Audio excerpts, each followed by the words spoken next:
Assalamualaikum warahmatullahi wabarakatuh. Shalom, Om Swastiastu, Namo Buddhaya, Salam Kebajikan. Eh, Perkenalkan, nama saya Michael Martusombing. Kami dari kelompok 7 ingin mempresentasikan PPT yang sudah kami buat tentang apa itu gaya inersia. Yang dimana pada kelompok kami berjumlah 10 orang.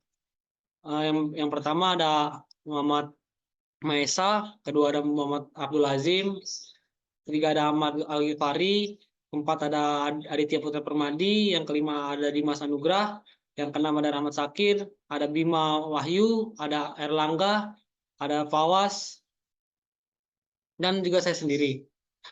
Di sini saya akan mempresentasikan PPT yang sudah dibuat oleh kelompok kami, yaitu tentang gaya inersia.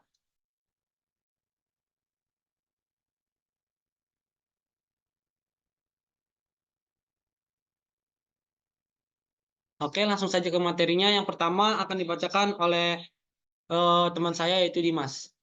Kepada Dimas, kami persilakan.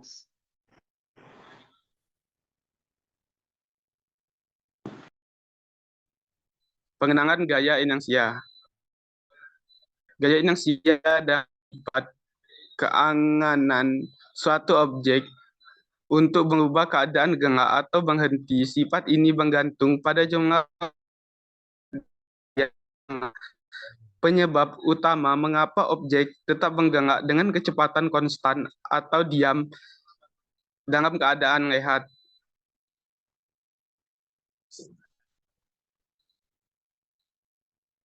Prinsip Newton pertama. Prinsip Newton pertama juga dikenal sebagai prinsip inersia, menyatakan bahwa suatu benda akan tetap dalam keadaan gerak lurus dan seragam atau keadaan diam, kecuali jika dikenai oleh gaya ruang prinsip.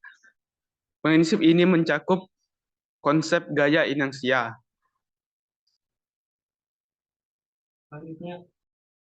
Selanjutnya, PPT materi ini akan dilanjutkan oleh teman saya, yaitu Adit. Ya, terima kasih kepada moderator. Untuk pembahasan selanjutnya yaitu adalah mengenai faktor-faktor yang mempengaruhi gaya inersia. Beberapa faktor yang mempengaruhi gaya inersia termasuk massa objek, kecepatan objek, dan bentuk objek. Semakin besar massa objek, semakin besar juga gaya inersianya. Begitu juga dengan kecepatan dan bentuk objek.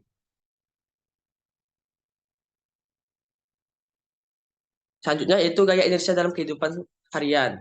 Gaya inersia dapat diamati dalam kehidupan sehari-hari, seperti saat kereta berhenti mendadak, penumpang akan terus melanjutkan gerakan ke depan karena gaya inersia.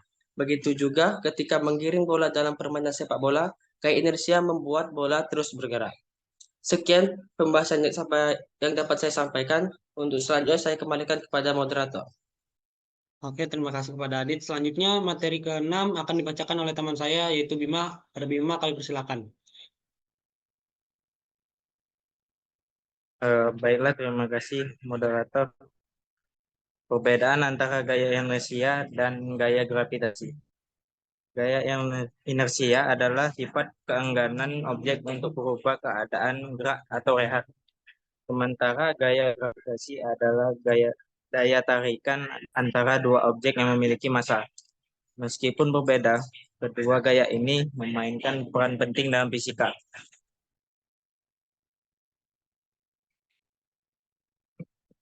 Pengukuran gaya inersia.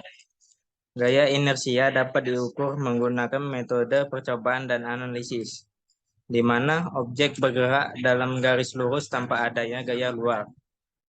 Melalui metode ini, nilai gaya inersia dari suatu objek dapat ditentukan dengan akurat, memungkinkan kita untuk memahami seberapa besar keengganan objek untuk berubah keadaan gerak atau rehat.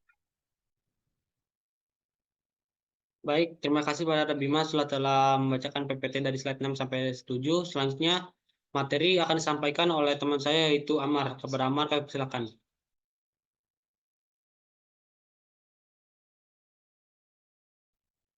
Baik, terima kasih moderator.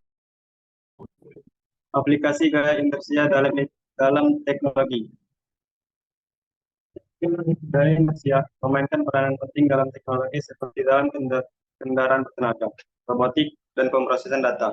Kemampuan untuk mengelola gaya inersia memungkinkan penciptaan teknologi yang lebih efisien dan efektif.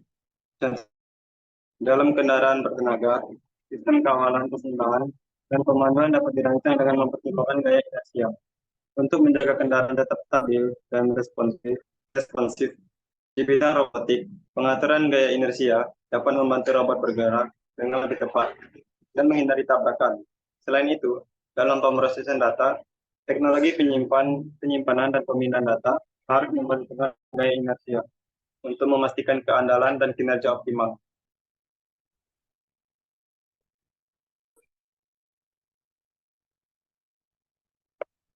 Kesan gaya inersia dalam industri. Dalam industri, gaya inersia dapat berdampak serius, termasuk risiko kesehatan dan kerusakan pada mesin.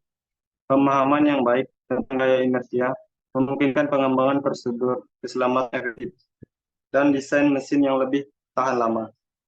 Selain itu, pengelolaan gaya inersia juga berkontribusi pada peningkatan produktivitas dengan merancang sistem proses produksi yang lebih efektif.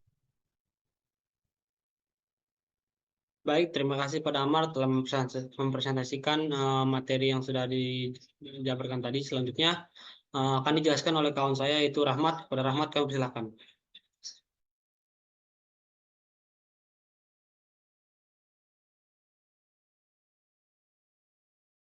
Oke, baiklah, terima kasih sebelumnya moderator. Selanjutnya ada pentingnya memahami gaya inersia. Memahami gaya inersia adalah kunci dalam bidang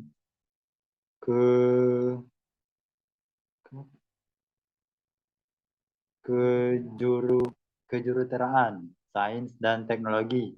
Hal ini membantu dalam merancang teknologi yang lebih aman, efisien, dan efektif. Pengetahuan ini juga penting untuk mencegah kecelakaan dan cedera.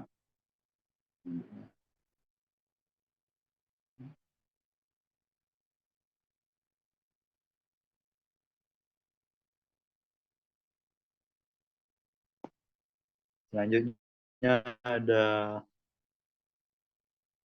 cabaran dalam memahami gaya inersia. Salah satu cabaran dalam memahami gaya inersia adalah dalam mengelola perubahan keadaan gerak objek. Objek yang bergerak dalam keadaan seragam cenderung untuk terus bergerak tanpa adanya gaya luaran, sehingga menimbulkan kesulitan dalam menghentikan atau mengubah arah geraknya. Dan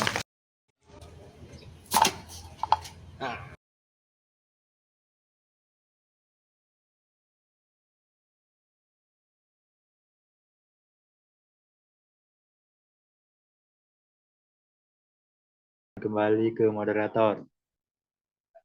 Terima kasih kepada kawan saya Rahmat telah mempresentasikan PPT yang tadi sudah dijelaskan. Di sini saya akan menjelaskan kesimpulan yang didapat dalam gaya inersia ini. Kesimpulan yang didapat dalam inersia ini adalah gaya inersia adalah merupakan suatu sifat keengganan atau objek untuk merubah suatu keadaan gerak atau rehat yang juga mencakup pada prinsip Newton pertama. Gaya ini juga memainkan peran penting dalam kehidupan sehari-hari, teknologi, dan juga pada industri. Memahami dan mengelola inersia ini sangat penting untuk meningkatkan efisiensi dan keselamatan. Mungkin itu saja yang bisa kami jabarkan tentang PPT gaya inersia dari kelompok kami. Kurang lebihnya mohon maaf. Assalamualaikum warahmatullahi wabarakatuh. Shalom, Om Swastiastu, Namo Buddhaya, Salam Kebajikan. Waalaikumsalam. Waalaikumsalam warahmatullahi wabarakatuh.